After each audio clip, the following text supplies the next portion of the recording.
I'm assuming you've already got drag factor covered, so you know your ideal drag factor and therefore what your damper should be on. Grip. The grip on here has a little handle on the end. That wide handle is where you want the base of your hand, the side of that hand, to make contact. You don't want it forwards. Your finger shouldn't be there because then the base of your hand, the heel of your hand, slips off. So think about the heel of your hand on the side, okay, of this grip. So that's going to give you more downward force. So what we're going to do right now is we're going to find your power position, your point of tension. This is important because this is where you're going to generate most of your force in the ski erg pull, and this is going to dictate how efficient you are through the rest of each rep. And how we're going to do that is by first finding our tension position. So what you want to get to, assuming that you've already got your stance, so not too close, not too far, okay, we want to find a point of tension. So I want to get in almost like if someone were about to run into me, I'm bracing for impact. My hands are going to be about in line with my forehead. So when I create tension, my hands are not over top. That's less tension. If you think about where you'd be strongest to absorb impact, create that tension, your hands are going to be just in front of your forehead. The next thing, I've got a slight bend in my knees, hips are back. This is my strongest position. If I pull my shoulders down, I screw my feet in the floor, this is the strongest position. This is where tension starts. This is where tension starts. And it's important that you look like this when you create tension. If you look like this, or if you're somewhere up here and you're outside of that ideal position, you are never going to create as much tension as you can. You won't reach your full potential here. So once you got that tension position, we want to think about getting locked in. So now this is where some of the similarities to exercises come in. This is going to be similar to what we would do if we were creating tension for a deadlift, except instead of picking the weight up from the floor, we're pulling the weight down. So when I create this tension, I want to think deadlift, I'm braced, okay? So I'm nice and tight. I'm flexing through the abdomen, but I'm also able to talk and breathe. So that's our brace. And then I'm creating that hinge with the butt coming back, and then I'm going to come down into the hinge, and I have not begun to extend my arms yet. This is important. I'm just working on creating tension with this hinge. So the first part to this technique, okay, is the armless pull. All right, I'm creating tension. And if you play around with this as well, try doing with the arms over your head. You're always going to find you're going to get some slack. And if your arms are too low, you'll also feel. So what we want to do is have those hands at about forehead height, okay? Get about 10 of these in, sort of find that position. Notice how I'm not extending the elbows. I'm hinging through the hips, okay? So that's your first part. The next part you're going to do is we're going to go button second from top on the right. This is going to create a graph, and this is going to be a power graph. And this is what I want you to look at now when we do the same thing here, the armless pulls. So get that power graph, doesn't matter what the unit of measurements are right now, and do your armless pulls. And what I want you to notice is that curve on the graph. The high part is your maximum power. Now let's play around with your position too. So feet a little closer, feet a little further away. What happens to that power curve? Find the curve that gets the highest bump. And you're gonna play around with that position, okay? Playing around with that position. This is important. Your power position, your point of tension. So we've established your power position. Now we want to get into the follow through. So much like the row erg, we're going to have what's called the catch. So that's similar to where when we pull the handle of the rower close to the screen, we've got our catch. Okay, we've got our drive, and then we've got our recovery. So we've now, from the power position, worked on an armless pull. We're now going to finish that drive. Okay, so from the catch, we're in our power position. Now we're going to finish the drive. So as I pull and I hinge, I create my tension. Now I'm extending my arms. Now, if you can see from the side, I have not fully extended my elbows, but I am now at my point where I'm getting into my recovery. The recovery is the position where I now begin to come back up. So as I pull, I want you to notice that I don't fully extend the elbows. And this is just for the drill. And the reason being is that you do not want to stay down at the bottom with your arms extended. Okay, this is a waste of energy. You're leaking energy. I want to pull down and I want to come back up. It's a very short. Notice how I'm not extending the elbows all the way. And what happens is I'm going to pause at that recovery position. This is now my change of direction. So from here, I begin to come back up. And the analogy I use is, imagine you're pushing yourself out of a pool. So you're on the side of the pool deck, you're in the pool, your hands are on the side, and you're pushing yourself up out of the pool. So this is important because this is going to begin your transition, also known as the recovery, back into the catch. Okay, so as I get down to the bottom, think I'm pushing myself out of a pool. I bring the chest up, okay, and now I'm extending the arms. So think I'm getting out of the pool. I know I keep repeating myself, but if you imagine that analogy, you do not finish extending your arms until your chest is up. And this is because I am pushing myself back up to get back into a rotation or a faster stroke per minute. So let's go back to the top here. Power position, drive, get yourself out of the pool, come all the way back up. I'm going a very deliberate short stroke. Deliberate short stroke. Again, make sure you're filming yourself here. Pushing out of the pool, come back up. You got another 10 strokes here. 10, 9, 8, 7. You can watch that power curve on your screen. 2, 1. Good. Okay, so those short strokes, and short and sharp. I heard that was a good term here. So short and sharp. I want to come down, push myself up, and then repeat. I'm not going to be able to cover all of the faults, but one fault that is absolutely, there's no explanation I've seen yet to justify it, is the butterfly return. If you think of the shortest direction from point A to point B, that's the most efficient way to get back to the top. If you start adding in this butterfly that's referred to, or this big circle, okay, you're just increasing that distance from A to B. To travel further, you're going to use more energy, and it doesn't help. So when we come back up to the top now, and I'm finished, so I'm in my recovery position, I come back up, I want to initiate that transition back from, so think about my recovery, back into the catch, and then into the drive. I want to initiate it with the hips.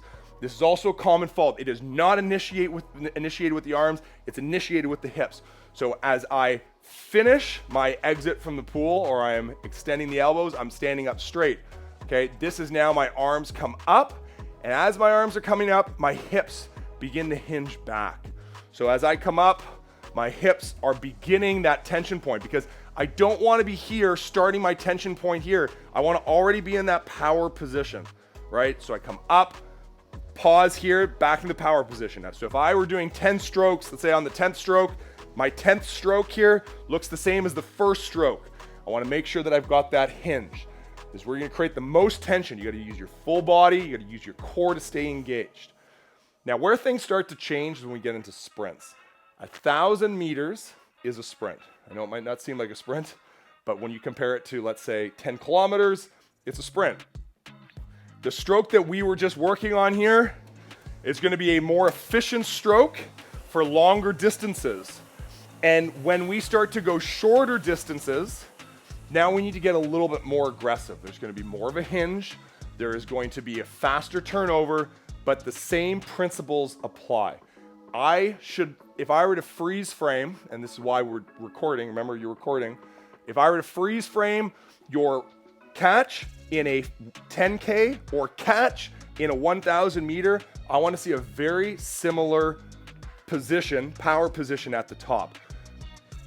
This is where things change. When you come down to the bottom, now we need to get more aggressive. We need to get down further to create more power. All right, so think of it. If you were sprinting, you're going to have a different stride than if you were jogging. So here now is our sprint mechanics. Same idea at the top, but now I'm going to pull. I'm going to hinge a little bit more. Notice how much lower I get. But I am still pushing myself out of the pool. I'm still in a power position. So let's try 10 powerful strokes here. 10, 9, 8, 7, 6, 3, 2, 1. Right. We've got the power position. We understand the catch. We understand the drive. We understand the recovery. This is just gonna be repetition. You're gonna film, send me, we'll evaluate, and that's how you're gonna get better. Starts. Starts are gonna depend on the distance. Because we're training for sprints, it's gonna be important to know how to do a sprint start, but let's start first with just a endurance start because it's gonna help get the technique down. Much like changing gears on a bike, we've got to change gears on the ski erg. How we do that is just a shorter stride, faster turnover. It's good to do this with the flywheel stopped. So from our power position, I want to create tension and I want to come back up. And I'm just doing small, then gradually longer until I get into maybe my third or fourth stroke, and then I can get into my start. So that's more of an economy start. That's where the speed of the start is not going to impact whatever result we're trying to achieve, whether it's a full workout or a longer ski. Now for a sprint. The sprint is going to be a more aggressive, I want to go hard from the start because those first few seconds are going to impact your result. And in fact, 1,000 meters is longer than 250 or 500 meters, obviously, but that becomes even more important at 250 and 500 meters. So what we need to find in the 1,000 meter, and actually let's do this from a contrast perspective. Let me show you what a 100 or a 200 meter start would look like. I am gonna use, and it's just a little more advanced because you need to jump to get as much tension as you can to create as much force right from the start, because right from the start, that's where you are going to separate yourself from a time that you wouldn't otherwise get if you didn't start like this. So a sprint start, I'm at the top here, I wanna lift the heels up, jump, down. Now, that was not a good one. I didn't time it up. My arms were straight, I was not in a power position, I had a lot of slack. How it starts, get my arms up, power position, okay? This is where you wanna start, not from the top. You get your power position, the screen won't move, okay? The screen will not move on you here. So I'm here, and then I want to almost drop, okay? And that drop is not a jump, it's lifting your feet up so you can get down faster. And some techniques like overhead slams the ball, even cleans, barbells, same idea. You need to drop underneath. So you're gonna drop. After that drop, now I wanna jump so I can get back up as fast as possible. Now it's not a jump in a sense like you're trying to get the highest vertical, it's the quickest jump. So ground contact time, CGT is low. I wanna be down and I wanna be up fast. That, of course, is all timed up. This technique is gonna sound way more advanced in practice. You just gotta do it. Okay, you just gotta do it, but this is how it's broken down. So, fall, quick jump, second jump, and now I'm into my full speed. The goal is to be able to get to your goal pace for that distance. In this case, I was saying I was getting ready for, let's say, a 200-meter sprint right away. Otherwise, my speed's gonna take a while to get to where I want it to be. I'm not gonna be as fast. That's your sprint start. For the 1,000-meter start, it's gonna be a combination of our first one and what I just demoed. We still wanna get into a drop, but my jump is not gonna be quite as aggressive, and I only really jumped once. I only did that quick jump once to get to my speed. Main reason, my pace is gonna be a little bit slower than it would be in a 200-meter sprint, so I don't need to get to that pace too fast. In fact, it's counterproductive. Point of diminishing returns, if I go too hot out of the gates and my pace is below my target pace for the 1,000 meters, I'm gonna waste energy. I'm gonna slow down anyway, right? I don't wanna waste that energy. I wanna try and be efficient, and I wanna be as fast as possible, get that middle ground sprint. Let's try it one more time. Power position to start, drop, quick jump, and then into it. Strong pulls. Okay, that took me about 4 pulls to get down to 149. I might be pulling a little bit harder in that sprint that I'm gonna be doing, but practice those. That could also be part of your film work that I can help you evaluate. Okay, so that is our warm-up. Hopefully you've got some good pointers on how you can become more efficient.